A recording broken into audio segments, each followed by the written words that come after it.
Hey, I am one of the two coaches on the robotics, and this is our team for this year. Most of them were able to make it today. Just for those who don't know, the way the program works is it's part of an international organization called FIRST. And every year, in the first week of the new year, the game gets announced. And then the students with their mentors have 6 weeks to design, build, fabricate, test, program a robot that you see here today. So this was built in a little over 6 weeks. We had a few extra weeks this year. We then go to competitions, and the competition season for us lasts 8 weeks. This year, we actually stopped at the state championship, although we could have gone to the world championship.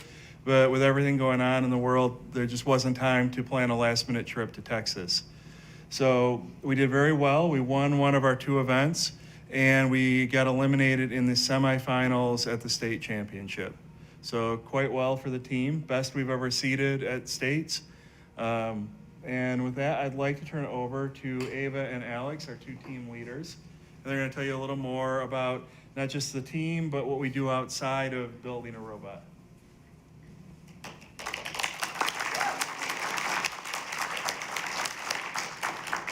Thank you. So my name's Ava. I've been on the team for 3 years now.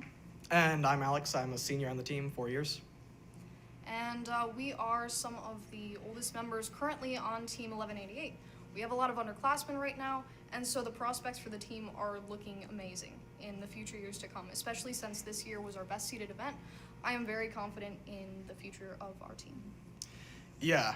So I'll just bound off of that and talk a little bit about how the future of our team is set up, right? So we obviously, what you see here right now is everyone from 9th grade to 12th grade with a couple 8th grade additions. That's a new thing this year. We've just been allowing some new younger members to come and participate and build this beast that you see here. And so a lot of those younger members, a lot of what our team feeds in from is through, we have an extension of FIRST Robotics that goes to the middle school called FTC. We are the FRC team. And the middle school team is full of younger members who participate to build robots that are a little more small, a little more middle schooler safe.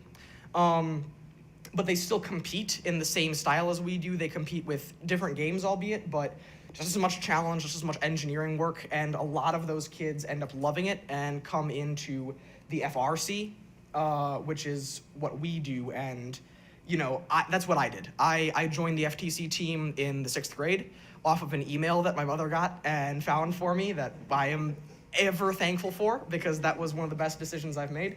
And I've been with it now for, 7 years, and about to graduate, and I really love this stuff. So that is a lot of how our team feeds up through the younger years. Yeah, so we've had a lot of members go on to, do many different things throughout college, throughout high school, from the team captains on the team to at their top choice university and, wherever else they might end up. There are people, we had someone who was accepted into the Air Force Academy last year and another one who was accepted into the Naval Academy. And so a lot of really successful students go on to become amazing people after being on this team throughout middle school, throughout high school, and all the way beyond the rest of their lives.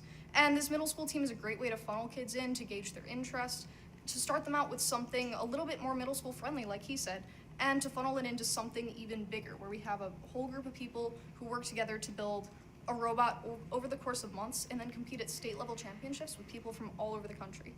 And I've only been on the team for 3 years, but it's been amazing. I've gotten to meet amazing people, I've gotten really good opportunities, and FIRST even opens doorways to other programs that I would have never been able to imagine. It's been amazing. For sure. And now that's a lot about what we, those younger than us and those older than us. And so I'll transition now to talk a little bit about what we do right now on the team, because I'd say that's just as important. What we do is we build these sorts of robots, right? That's our primary thing. We create these robots that vary from 120 to 160 pounds, and this one happens to be able to move in all directions, shoot balls in all directions, and at the same time compute a whole bunch of vision tracking. That's that green thing that you can see. It actually has eyes, where it can lock on to targets that it knows and follow them around the field. And so those blinking things turn solid when we're in fully enabled mode. But we don't just stop at the robot level, right? Because we work a lot with this thing, and this is our main time sink. But outside of that, we also do outreach. And one of the things that we've really seen a huge success in with the outreach is helping other FRC teams like us. We have one of our coaches and a few members, possibly this summer, and last summer, went to this place called the Michigan Engineering Zone, the MEZ.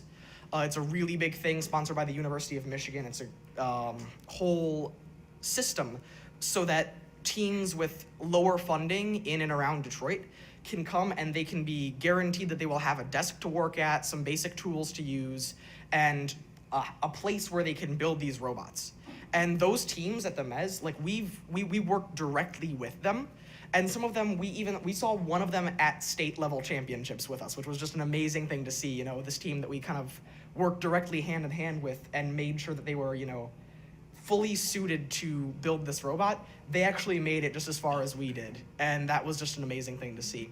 Now we also have international outreach with education and education specifically upon software development. I think Ava might want to talk about that. Yeah, so we also have it's kind of an adapted course from an AP Computer Science course. Royal Oak Schools offers AP Computer Science. The robotics team also helps to teach this course to a lot of kids because many kids who are in robotics will be interested in programming too. Because, like he mentioned, the limelight here is a great integration between vision tracking, which utilizes code, and also the whole function of the entire robot, which allowed us to be extremely successful at our high-level competitions. And so a lot of kids who are interested in programming will start with these introductory courses, such as AP Computer Science, and we've even modified a course to be specifically directed towards FRC programming. So these bots use specific types of code, and a lot of teams, especially ones who need greater assistance in programming, because it's kind of a big step from just being able to assemble something to also be able to tell it what to do and have it do that automatically on the field. And a lot of teams need help with starting this. And we've developed a course. It is on our public GitHub page, and it has also been adopted by FRC First in Michigan. And they are really big into helping us, support us, just kind of put this out there. And it's been a huge help to a lot of teams all around the nation and even around the world. Yeah, we have somewhat, I believe the most recent estimate was that I think multiple thousand teams were watching this website that we've seen that we've been distributing this code on and these courses on, and that was per week at the beginning of the season. So you know, this has really gone on to help teams not just in Michigan but in and around the world with, you know, lower funded teams in Turkey and in Israel and in Taiwan and, you know, all of these places where they want to build this same stuff as we do, and we want them to have just as much of a chance at beating us out when we're up in competition. And so, yeah, we love doing that sort of thing. We've worked with the MES, we've worked with all that stuff. But, you know, there's nothing that quite compares to what you can see in front of you with this massive hunk of metal that is blinking and flashing and whirring and doing all these cool things. So, yeah. Yeah. So it's been a great experience for all of us, being able to help these other teams all across the world and just all over the place. It's been a good experience for the students to be able to know how to outreach, to know how to work together and develop these courses which kind of further even more people's education beyond just our own. We can help people who need it most with our own resources, and just our tiny little shop in the middle school, you know, we've spread this all over the world and we've been really successful in that. And I guess just to touch back on the topic of our own students, bringing them in and sourcing, one of the events we did this past summer was host a week-long robotics camp out of the Royal Oak High School. And this was really successful. We had 30 to 40 students, which was our max. We had a lot of really engaged kids. We used the Vex robotics kits, so they're similar to Legos. And we had these kids programming, designing, building, working together for a whole week from about 8 a.m. to 3 p.m. And that was really amazing. So. And these were not high school kids. These were, this robotics camp was for 9 to 12-year-olds. So these were little kids. My little sister actually participated in this camp and she loved it. And so it was really nice seeing all these younger ones kind of really work deeply with the same kind of concepts on a bit of a scaled down level, so they can kind of get that thinking about STEM and all of those principles that we want to be, you know, really instilling in the next generation and so on and such on to see them build things like this and go further, like we talked about before with, our alumni who are, currently in the Air Force Academy, the Naval Academy, University of Michigan, they're off in California doing, tech work. I mean, it's really amazing to see how far this has gone. Yeah. You want to do a demonstration? Yeah, I just wanted to introduce another one of our more junior students, yes. Sarah. She's one of our main programming students, up and coming, very exciting. And I think it's really important because when you look at the robot itself, it looks impressive. There's a lot of machining and things that went into it. A lot of teams in the world can build robots this good. I would say mechanically, our team is in the top 10% in the world, but that's still like 1,000 teams that are as good as we are. Where it goes to another level is really in our software. And some of the software, one of the specific tasks this robot does is what they call a 5-ball autonomous routine. That puts us in the top 3% of the world. Only 3% of teams are able to pull that off. And with that, turn over to one of our programmers. Hi, I'm Sarah. I'm going to talk to you a little bit about the software team. So this year we were just 3 members. We had 1 veteran and 2 new people. I'm one of the new people. We also had mentors that contributed significantly as well. So from September through December, the new programmers learned how to code the Romies, which are a smaller, very simplified version of the robots we build each year. This prepared us for the season, which started in early January. After the strategy and design team led to our first model of the robot, we could create requirements for what we would work on for the rest of the year. We broke down each part of the robot into subsystems. For example, the Conveyance Subsystem, which moves the cargo from the intake to the chute. Each subsystem needs to accomplish certain actions. Like one thing the Conveyance Subsystem does is moving the balls through the robot based on their colors. And everyone on the software team was assigned certain subsystems to program and implement. The Conveyance Subsystem was something that I worked on this year. We tested the code on our robot from the last season until the build team finished our current robot. We then began testing on that one whenever the build team wasn't working on it further.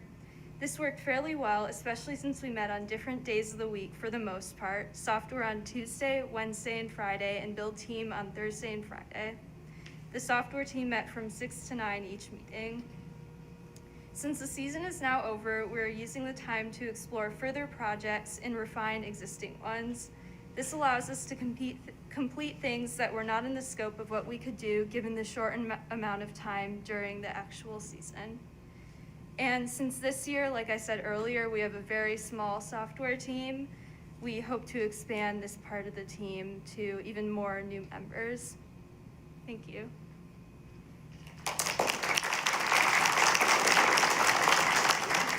A quick demonstration of it shooting a few balls in the vision system. Sure. Yeah. Okay. So we're not going to drive it. Are we going to drive it out to center field? Not going to drive it. We're not going to drive it. Don't want to mark up your carpet. It'll leave black. It's too powerful, and it will leave black skid marks all over your carpet. Yeah. Yes, it is very fast. Yeah. Yeah, all right. You wanna do the wall mode? You want to pull that off? And then Eric, you can show. So what Eric is using right now is what the eyes see. That is, if he holds that up, that is a reflective target, so that little tape there that looks silver, that is going to be perfectly suited to reflect this green light, and that is how the robot knows where it's seeing things. And so that is on the biggest goal and center field of our field, and we use that so we can move in any direction and shoot in any direction, as we're going to show you. Enabling, clear. Right. So you see how he's watching that? All right, so I'm going to run the intake, and then Ethan's going to pop the ball. And so if Ethan pops another ball in, you can see that you can see those green lights are flashing. That tells me that I'm ready to shoot. And if Ethan has set everything up, as I know he has, done. All right, here we go.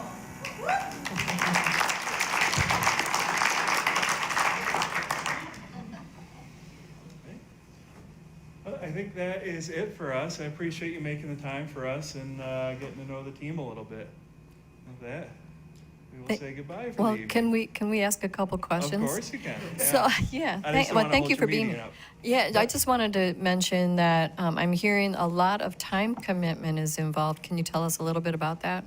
Yeah, it's substantial. This is the tagline of the program is the hardest fun you'll ever have. And I think it really depends on how you want to compete. So the teams that we help down at the Mez, they only meet 1 day a week for many hours, but it's only 1 day a week. But the reality is they will not win. That will not get it done. For us, we actually scaled back this year, but that means maybe doing some more things at home. It's still probably, I think for the top performing students, 20 plus hours a week that they're engaged in this. Some in past years, we actually used to track this and it would be more. It would be hundreds and hundreds of hours over the course of a season. And that doesn't account the fact that when we go to events run about 12 hours a day, Friday, Saturday, with load in and practice on Thursday. State championship adds another day to that, and world championship even another day. So very long, 12-hour days where they've got this looks okay right now, but I promise you it breaks constantly because of the challenge and how hard these robots crash into each other, they flip over, and they have to compete under, especially for us because we're entering that top tier of teams, we get defended very, very heavily. And that's why things like being able to auto aim and lock onto a target is so important, because otherwise we will not be successful because other robots will keep smashing us and pushing us out of the way and we'll never score a point. Yeah. Mrs. Haynes? Okay, first of all, I wish they had this when I was in high school, Me because I too. would have been a robotics kid. So for all the hours you guys put in, wow, that's more than some athletes and such. Is there letter jackets for Yes. robotics? Yeah, we do varsity letters. All right, I just want Yep. to make sure, Yep. because it's just, you guys, that's amazing. You should just be so proud of yourselves, and I wish I could drive it, but he won't let me, so. But thank you so much, and next year, I'm hoping I can come and watch, because Absolutely. it's my Yeah. favorite television show, those Bot Wars, when they Yep. all go at it. Oh, I love it. So, Yep. thank you, guys. Mrs. Van Heitzma? Just congratulations to all of you. I've watched this program over the years, and I've always enjoyed watching the competitions and all the work that you guys do. And I have to tell you, I love your shirts. Oh, thank Those you. really rock. Did the Block Club do those? Yes, I believe Oh. so. Well, they didn't actually print these. They did the originals. These are a reprint. Very cool. Yeah. Well, Yep. congratulations to you guys for your commitment. It's phenomenal. Thank you. Mrs. Fitzpatrick? Well, thank you. Thank you, all of you, for being here tonight. This is amazing. It's always good to see the robot. I know that takes a lot of work even to get it here, so I appreciate that. I heard there was some conversation about where that banner hangs, whether it should be at Roms or the high school. So, Mr. Giramini, I'm sure this is going back to the high school now, the banner. Yes, that's great. Are you planning to run the summer camp for younger students this year? Maybe? You don't have to commit now. We want to. You want to. We're hoping actually to find a teacher. We want to expand it way beyond 1 week. We want to actually do 6 weeks with a bunch of different camps, including one specifically for young girls, one specifically focused on programming. But unfortunately, all the coaches here have day jobs and can't take 6 weeks off work. So we are desperately trying to find someone who maybe has their summer off, who would like to lead the camp, and it's a paid position to do it. It's also great for our students because they help run the camp as, again, a paid job for the summer. I think we're going to default this year back to just 1 week, and we're probably going to lock that in the next week or two. Thank you. Yep. My second question is, I know part of the first competition is, and I hate to say it this way, but I know the robot is a lot, all the programming, but there is a lot during the competition, other ways that your team gets involved, interacts with other teams while you're there, and other components for participating beyond your robot. Is there someone who could describe just a few of those for us?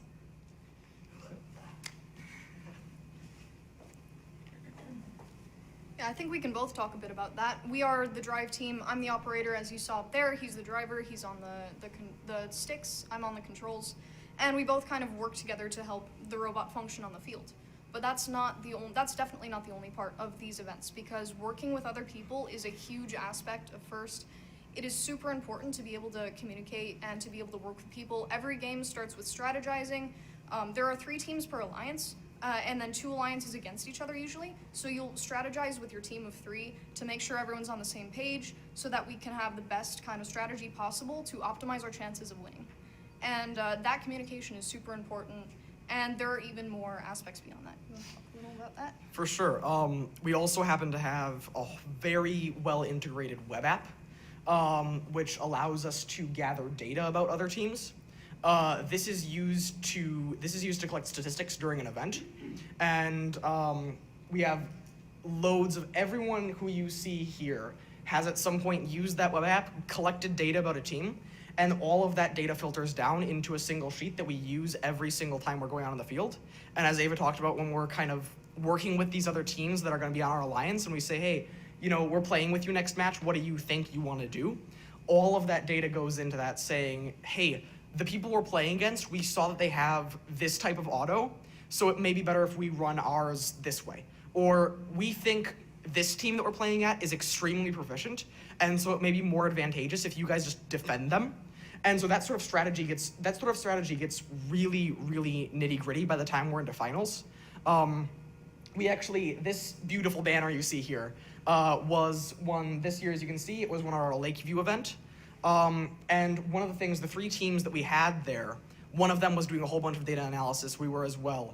And it got heavy in the last couple of matches because we had to make sure we were versing the number one team at that event.